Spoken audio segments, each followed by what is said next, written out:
결혼 18년 차 부부입니다. 이제는 40대 중반을 바라보는 만큼 서로에게 무심해질 때도 됐는데 남편은요, 아직도 어딜 가든 저와 함께하려고 장소, 시간을 불문하고 스킨십을 해댑니다. 스킨십을 해대는데 그런데 또 이게 문제야? 제가 뭐 숨을 쉬어도 다 문제야 오늘.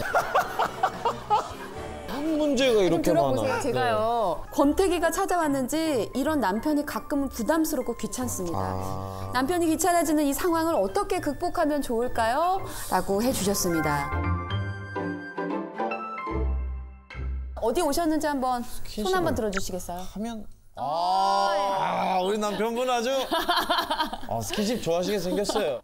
스킨십 좋아하게 생긴 건 어떤 거예요?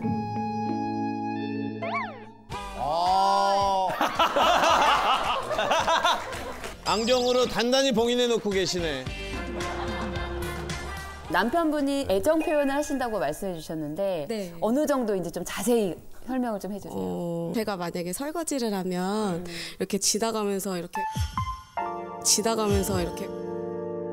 손으로 엉덩이나 이렇게 신체를 그냥 이렇게 쓱 훑고 지나가고, 네, 운전하면서도 그냥 갑자기 뜬금없이 조심해 이러면서 조심해, 위치가 조금 그러네요. 네. 이렇게 하면서 위치가 약간 좀 네, 그렇게, 네, 이거는 기본이고. 처가를 자주 가는 편인데 장인 장모님이나 뭐 저희 이모 이렇게 계시면 내 옆에 한 번만 와줘, 여기 한 번만 누워줘, 이렇게 한 번만 안아줘, 이렇게 하면서 그냥 이렇게 계속 이렇게 자기 좀 사랑해달라고 그러면서 힘들어지셨어요. 저는 되게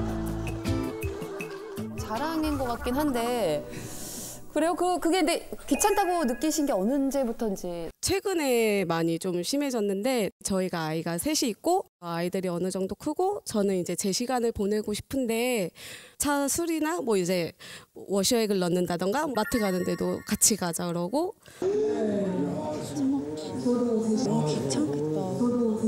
전에도 계속 18년 동안 그러셨어요? 아니면 꾸준히 일관성 있게 하고 있는데 저는 이제 너무 이야, 저 남편분은 저는 진짜 멋있다. 저도 제 시간을 갖고 싶고 멋있다. 그런데 너무 이게 심해서 똑같아요. 예? 똑같아요. 아, 똑같아요? 네, 남편분하고 야. 준석이가 하는 행동이 똑같아요. 이야. 동지. 인사했어. 이렇게 인사했어.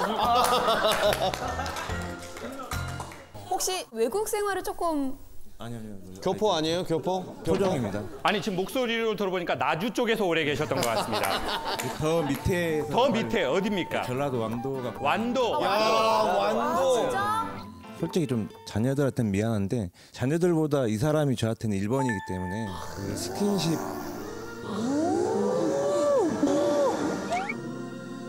저는 제 마음 가는 대로 이렇게 표현을 하는 건데 이제 사람은 그게 너무 과하다. 야, 부모님들 앞에서는 그러지 마라. 근데 저는 솔직히 부모님들 앞에서도 저희 부모님들이니까 그냥 당당하게 편하게. 그러니까 부모님들 앞에서. 근데 자꾸 그런 손을 걸 이렇게는 안 해줬으면 좋겠어요. 이렇게. 어디 내려갈지 모르겠어 지금. 손이 자유자재시네 손이. 죄송합니다. 이게 스킨십이라는 게 반드시 어떤 애정이나 성에 대한 문제만이 아닌 오히려 더 정서적으로 접근이 되거든요. 그러니까 내가 긴장감이 너무 많아. 네. 아니면 내가 결핍이 너무 많아. 내가 그걸 다른 사람한테는 표현하지 못해. 아니면 우리가 우리의 부모 때에서 어떤 상황의 특수성 때문에 그런 애정을 많이 못 받고 내가 일찍 독립을 했거나 내가 알아서 살아야 됐거나 이런 상황에 그게 한두 번이 아닐 거란 말이에요. 그러면 이제 그거에 대한 목마름이 얼마나 가득히 있겠어요. 그러니까 이제 내가 결혼했어. 아내를 만났고 아내에 대한 애정과 호감이 있어요.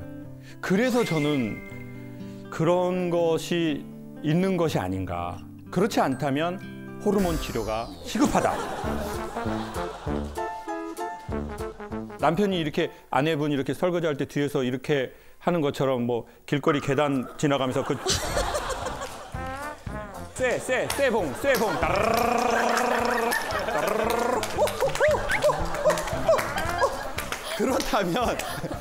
그렇다면 그건 개그인데 아내분이 이게 진심으로 조금 살짝 불편하다면 남편분이 생각해 볼 여지는 있을 것 같다.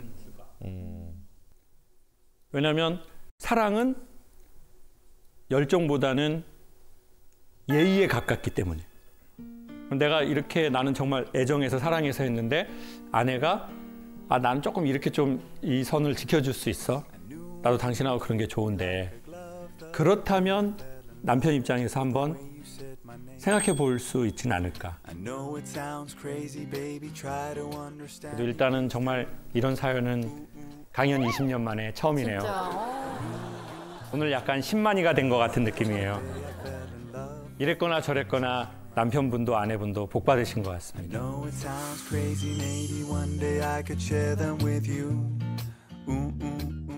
요즘에 제 인생에 허무감과 권태로움이 밀려오는 시기입니다. 내 편일 줄 알았던 남편은 말귀 하나 못 알아듣고 들어주지도 않고요. 중2 아들도 마찬가지입니다.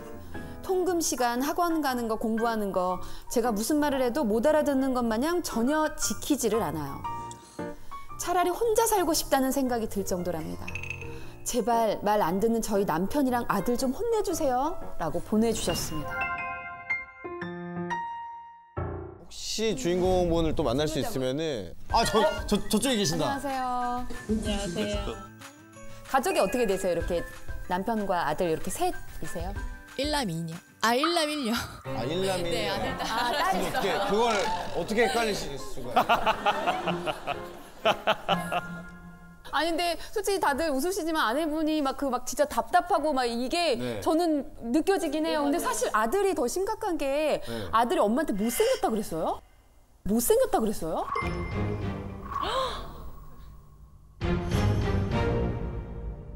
못생겼다 그랬어요? 저 어디 봐서 못생기진 않았거든요. 진짜 못생기진 않았거든요. 진짜 어디서 그냥 한 번 태어나서 들어본 적이 없거든요. 근데 어느 날 얘가 학교에서 농구를 하다가 친구 안경을 부러뜨렸어요. 그래가지고 이제 안경점을 서로 하면서 너가 이런 일이 있어서 뭐 이렇게 하면서 막 말하면서 가는데 엄마 제발 그만 좀 말해. 못생겨가지고. 어머나 어떡해. 왜 말하냐고 막 이러는 거예요. 좀 조용히 좀 하라고. 그래서 야 너 어떻게 나한테 이런 말 해서 나 어디 가서 그런 말 들어본 적이 없다.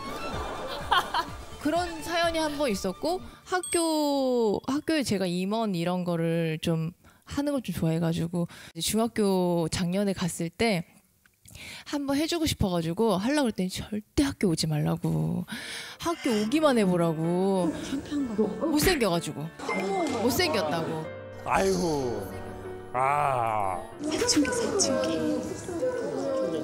매번 그런 그럼 평소에 남편이 어떤 말을 좀 안 들어주시는 편이세요, 그렇게? 뭐 모든 게 다 그런데 아들하고 대화할 때 좀 끼어들지 않고 신경 안 쓰면 더 화나거든요. 옆에서 끼어들고 좀 말 한 번씩 할 때마다 아들한테 더 화를 내는 거예요. 제가 그 모습이 제가 보여서 제발 좀 안 해달라 그러는데 꼭 이렇게 지나가면서 한마디 아니면은 톡으로 이렇게 신경을 누구한테 한마디를 하는 거예요? 그 아내분한테 하시는 거예요? 아들한테 같이 아들한테요. 거들어서 저한테 한마디씩 하는 하면 거예요? 혼나죠. 혼나니까 혼나조가 정서적인 지금 순위가 나왔습니다. 네.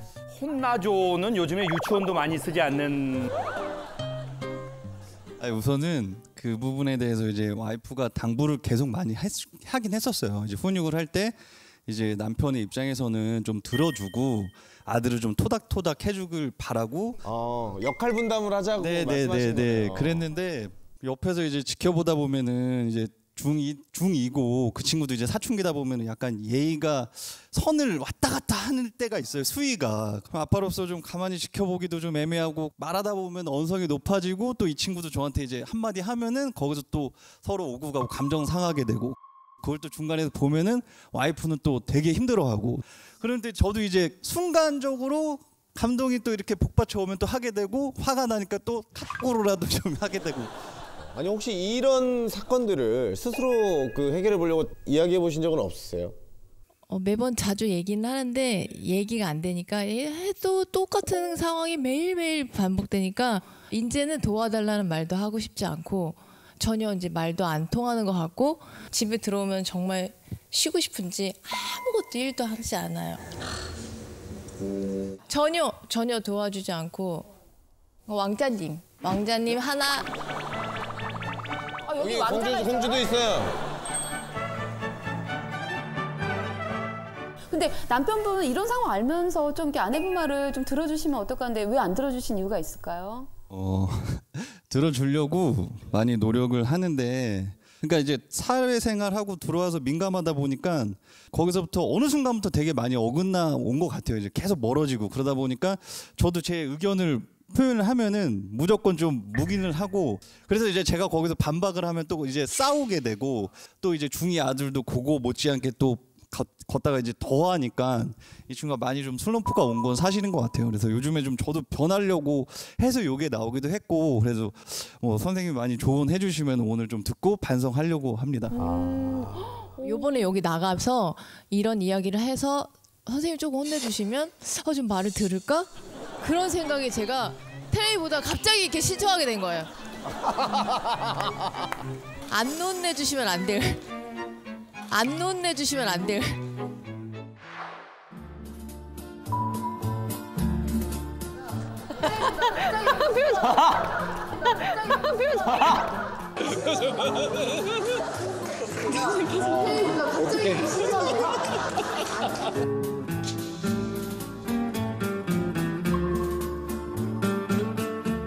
안 혼내주시면 안 될.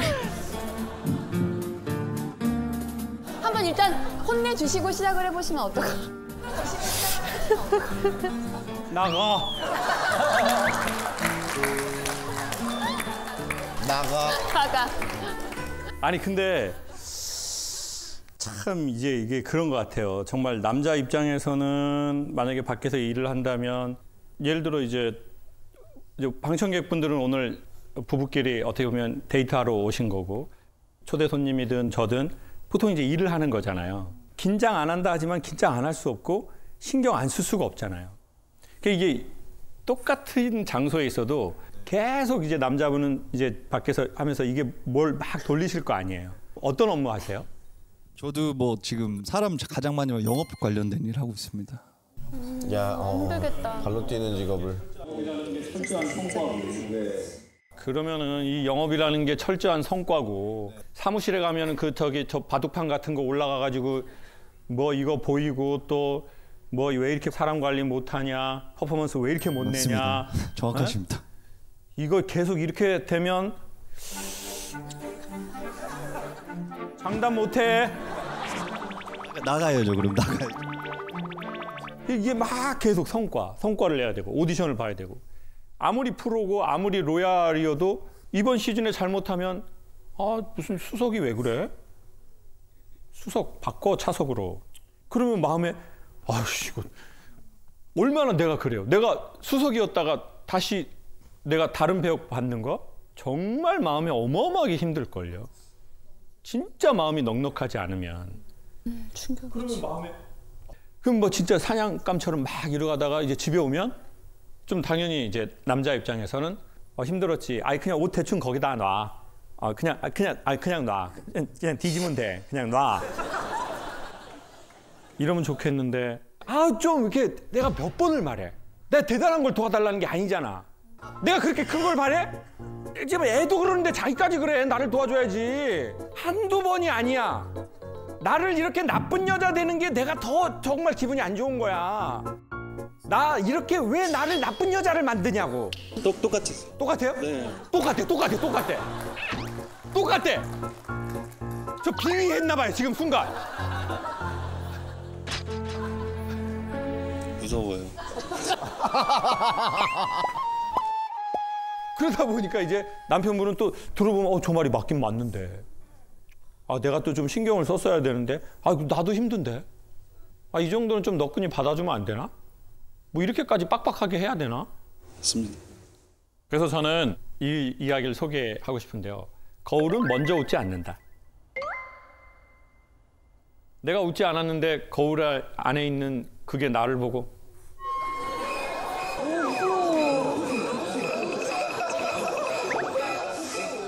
그래서 사실 내가 웃어야 거울도 웃는데 그럼 아내분 입장에서는 이렇게 말할 수 있어요. 강사님, 제가 수십 번, 수백 번 먼저 웃었어요. 근데 안 웃는 거예요. 저는 저보고 먼저 웃어달라고 한 게 아니에요. 제가 이렇게 했어요. 남편에게든 아들에게든. 근데 내가 10번 웃었는데 왜 나한테 한 번도 안 웃어줘요? 그렇게 무리한 걸 원한 게 아닌데. 제가 보기에 인간이라는 거울과 거울은 약간 시차가 있는 느낌인 거예요. 내가 웃었다고 얘가 바로 안 웃는 거예요. 왜냐하면 저쪽은 자기의 시간대가 있으니까 이 시차가 이게 좀 오래 있다가 웃는 경우가 있는 것 같아요. 그리고 그 가장 큰 암흑기가 중학생 애들이고요. 이 새끼. 걔네들은 그냥 약간 블랙홀 같은 거예요. 내가 계속 뭔가를 던졌는데 이게 계속 어디로 막 가서 없어져 버리는 거예요. 그래서 전 중학교 애들 강의는 저 정말 강사료 어마무시하게 줘도 안 하거든요. 아니 해봤거든요. 1000명 남자애들만. 진짜 거짓말 1도 안 하고요. 1시간 동안 저 이렇게 봐요.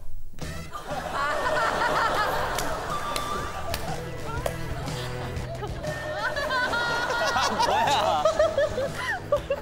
혀를 왜 저러는 거야?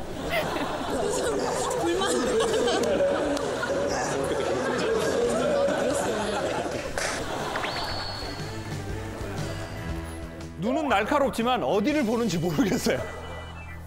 그래서 제가 이해하려고 노력했어요. 그래, 힘들지. 그래, 내가 여기 와서 미안하다. 속으로 이렇게 생각했어요. 그리고는 막 웃기려고 막 이런 것도 해보고 막 해봤어요. 앞에 있는 애가 자기 친구한테 저 들으라고 나이 먹고 고생한다. 아까 그것처럼 못생겨가지고. 저한테 나이 먹고 고생한대요. 그걸 저 들으라고 말하더라고요. 그날 제가 제 자존감이 야 그래 내가 이 직업이 의미가 있나?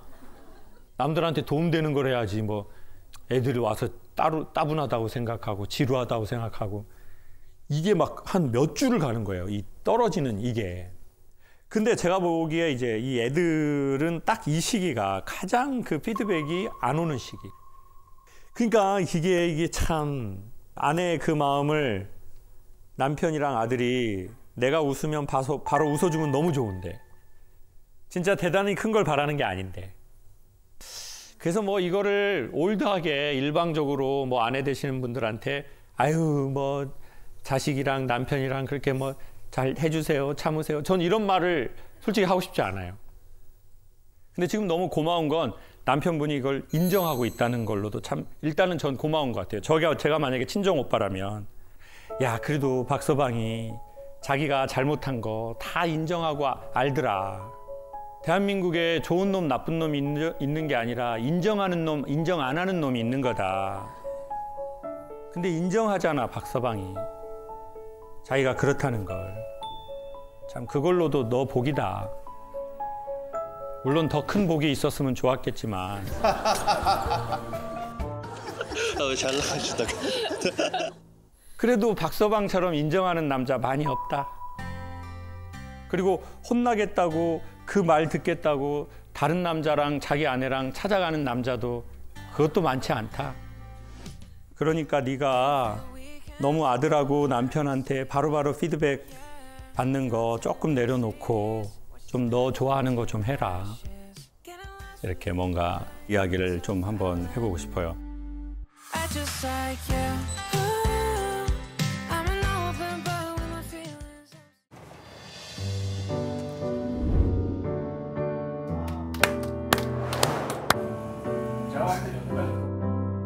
이거 다 이거 하는 내가 할게. 거예요? 내가. 이거 다 해야 된다고요?